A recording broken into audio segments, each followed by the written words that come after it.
yerina kubanga tebakimanyi ne bakisuubiza okututwala mu nsi ensuubize.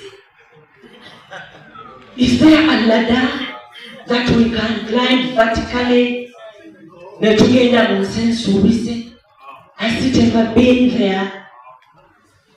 Nti bw'oba oyagala obugagga lekawo eddaala erigenda okwate ku siiringi obuwanuleyo. Even the Bible gye nasomanga before yagambanga atakole n'okulya talyenga. Man eats where worketh. Si bwe kiri? Omusajja mu ntuuyo ze mwanajjanga kyakulya. Abantu bwe balabidde ng'ebyobufuzi kyabugagga mu kifo ky'okutukolera bagenda kwegaggawaza. The first month in Parliament is discussing the salaries, the allowances. Tutandika okubakyawa olunaku lwe mumala okulayira. Lwe tutandika okubakoowa. Anti simanyi bwe tugenda okikola. Parliament sits and discuss the change of the emoluments of the members of Parliament. I spoke about it in 2016 when I was contesting. Never we need to get a Parliament which gets 8 million per each MP. And we reduce on the numbers. Let it not be a source of employment, a source of riches, but let it be a Parliament which is going to discuss issues and policies and ideas. You don't even know where our problems are. Your major issues is driving Porsche vehicles. Your major issues is getting like a Kanyama bodyguards around you. How will the vulnerable poor who work in the market access you when you have the Kanyama Kajegere around you? When shall you get to know Njomala Gwakame? Kwetaaga okuyamba. Nti amasomero abasomesa we basula amayumba gatonya. When shall you get to know twetaaga okuzimba health center 3 era tuzirehabilitating esiriyo nga buli lwe muyingira Parliament mwegulira motoka mwafunye za bukadde 2 when you people go those who are successful mugenda kweyongeza obukadde 3 motoka. Fabavuga ez'emiliyoni 45 teziwa musolo teziyita kubo mutusanga tuzisindika all the time. Can I say that face motoka? Are we not doing business? And taking our accountability extensions baba wa abamu baba wa 200 million zamaze ko bavuga ziharia za milioni 45. Where is the IGG in that? If you are given money to buy a vehicle of 200 millions, 300 millions, and you bought a vehicle of 45 millions, what is? What is that? Isn't that corruption? Where is the money that is going to develop the schools, to develop the health centers, to work on the roads, to construct the markets? Where is it going to come from when we reach the Parliament in a number of 500 to build the health facilities? Where shall we get the money to build schools? You come to the vulnerable people who do work on the roads, road sides, evening markets, and the road stores, market, kiosks. Obabantu bafa bafuna sente za piki 10 alina kapite yakakadde awa alina emitwalo 5 awa asika obwobwolo awa asunde ennyanya awa abafuna billions of money abatudde obutuuzi abatatuteseza bizibu biculuma tibawa.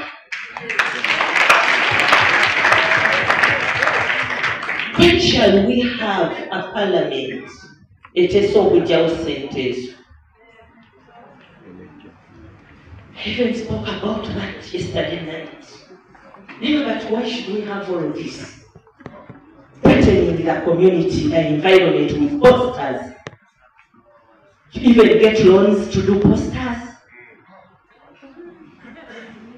If you are unable, then why do you want to be able? Tolina. Obusiramu tebutukkiriza kwewola. Ekyo kyeweewola weegatteko Allah teyakikutegekera at that time tokituuka nga kifuna. Beera n'ekyo ky'osobola okufuna at that given moment. Not everyone who is having a poster is able. Yes. Sekyovula bafande lwaboogo nali njagala kusiga these political party issues.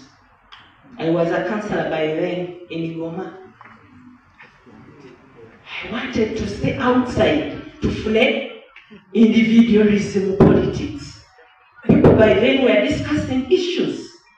Naye olwaleero olusiga ekintu ne bakisiga kikalakkala ekiri awo nga buli omu agenda era ekiriwo bagamba kakati bw'oba eyo kkala olwo wangula.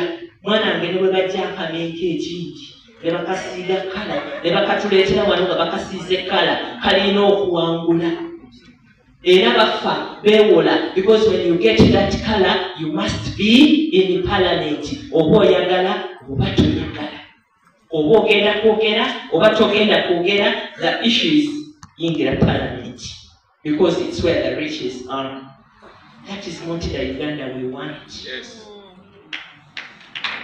That is not the Uganda we want. Twagala Uganda erina enguudo. Twagala Uganda erina amasomero agalina quality. Twagala Uganda erina amalwaliro nga poliisi bwe gala Health Center 3 nga weeziringa n'eddagala tulitaddeyo nga n'abasawo bakola. Twagala Uganda erina abantu abagirumirirwa aboogera ebyo ebigikwatako. Tukoye Uganda erina kkala ezitatugasizza. Tukoye abakulembeze abatalina kitiibwa. Tukoye abakulembeze abalinnya emmeeza. Tukoye abakulembeze abakuba ebikonde. Twagala abantu abalina brains to argue issues in the floor of parliament.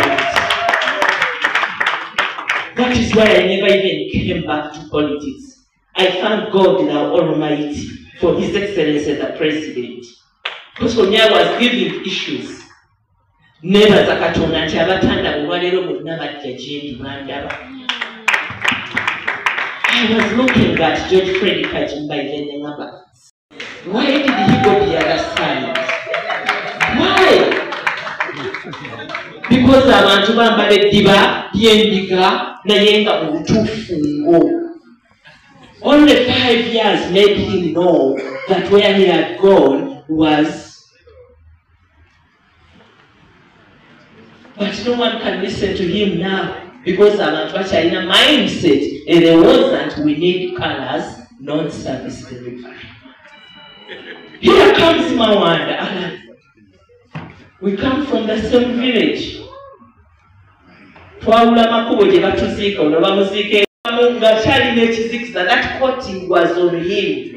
Omanye okulokoka n'okutegeera birina ekiseera kyabyo. N'abaana bamwe bapasita babalimba nti balokole but they are not balokole at the moment. N'ababo sheisaziri naawe she senkuba. No! Okusaala basaala at times when you are there. Naye bagamba ddala ddadi byalimu byebyo baali kukatandika butambizi. Olwokuba bamuwadde obwasheeyibwa obwakazi wa district alowooza naffe bye tugenda okulya. Tebanategeera oyingire mu kukkiriza eddiini yo ogitegeere. So Alan, you are there now. He has been the nominator for our MP for 4 terms. He's now a contestant in the Democratic Front. And we thank God for that. People are now starting to see. They're starting to see because it's a matter of time. There is no vote that is equivalent to a drop of blood of a human being. What made me quit politics?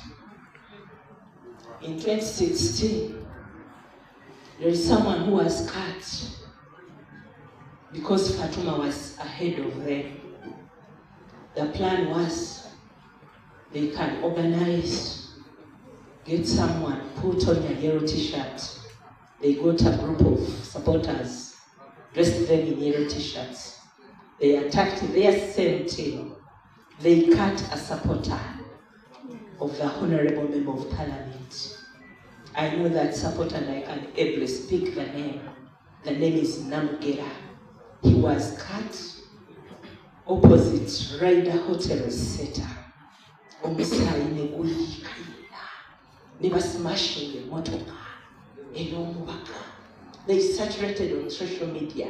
That is where Lisa was reached as far as elections are concerned. 2 days to the election. I didn't know the arrangements. I didn't know that that was politics. I sat home. The night to the voting day, I sat home. The Chimuya media platforms is on NRM n'endisaba waayo basazeewo okutta abawagizi ba Honorable Betty Nambooze bakireke. Indeed, you sacrifice your own person because of a vote. When I got to know about that story, but this is not where I belong. The Sakura always sacrifices. I thought it was a lie at first. But when I sat home, I was like, I want to know this story more.